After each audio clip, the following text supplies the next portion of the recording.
नीलेश जिस गांव जा रहा था उसका नाम रतनगढ़ था। उस गांव में बहुत कम लोग रहते थे क्योंकि वहां अजीब अजीब घटनाएं और आत्माओं के दिखने की बातें अक्सर सुनने को मिलती थीं। नीलेश धीरे धीरे कदम बढ़ाते हुए आगे बढ़ रहा था। दिल जोर जोर से धड़क रहा था। वह मन ही मन सोच रहा था कि काश कोई मिल जाए तो जल्दी से गांव तक पहुंच जाऊं।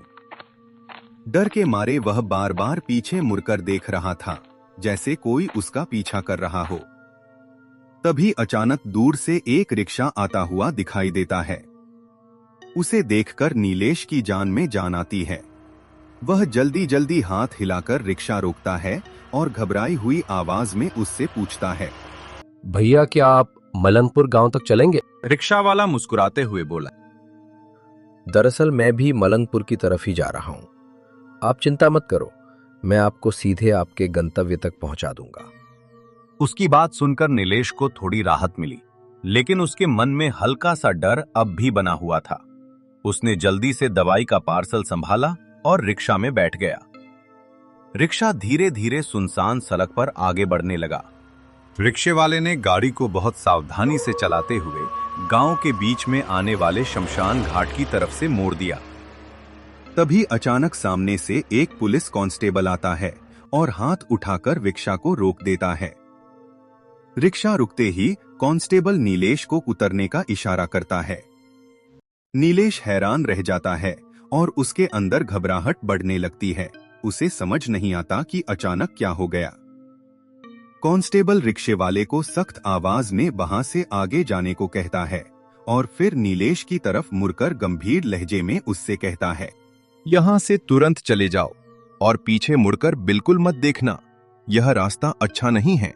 इस तरफ जो भी आता है उसके साथ कुछ न कुछ बुरा जरूर होता है। यहां तुम्हें कोई भी अच्छा इंसान नहीं मिलेगा, सिर्फ डर और खतरा मिलेगा। अगर अपनी जान बचानी है तो अभी इसी वक्त इस गांव से दूर चले जाओ। कांस्टेबल की आवाज बहुत गंभीर और चेतावनी भरी थी। उसकी आंखों में अजीब सा डर झलक रहा था, जैसे वो कुछ ऐसा जानता हो जो नीलेश नहीं जानता। लेकिन वह कांस्टेबल की बात पूरी तरह समझ नहीं पाया। उसे लगा शायद पुलिस वाला उसे बेवजह डरा रहा है या फिर किसी और वजह से उसे रोक रहा है।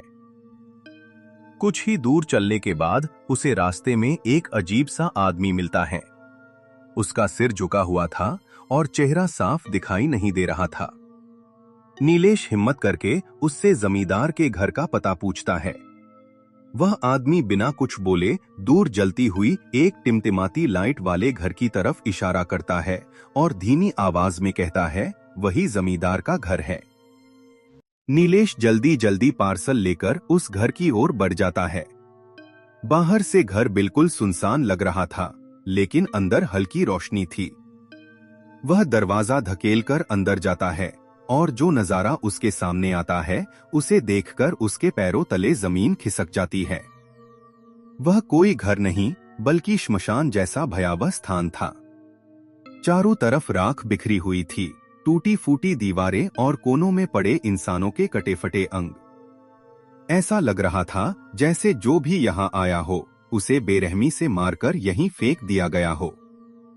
अब नीलेश को समझ आ जाता है कि वह गलत जगह आ गया है और यहाँ से जिंदा निकलना उसके लिए बेहद जरूरी है।